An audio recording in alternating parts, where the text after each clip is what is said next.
gumawa ka ng parang ano lang din niya, parang kapag nagtanim ka, mayahanin ka talaga. Pero kung wala kang tinanim, ibig sabihin wala kang makukuhang sahod. Parang hello guys, nakikita niyo po sa akin, ayan, ito. Yan, yung aking dashboard. Pulang-pula na, 'di ba? Kayang pula-pula na yung dashboard ko, guys.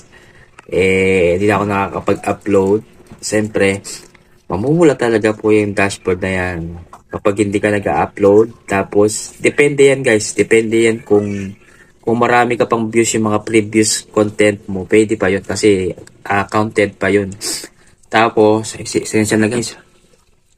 Inisipan pa ako. Basta guys, keep uploading lang kayo sa paggawa ng content para mag-green yan. Kasi gano'n lang kasimple yan eh. Kapag gumawa ka ng, parang ano lang din yan, parang kapag nagtanim ka,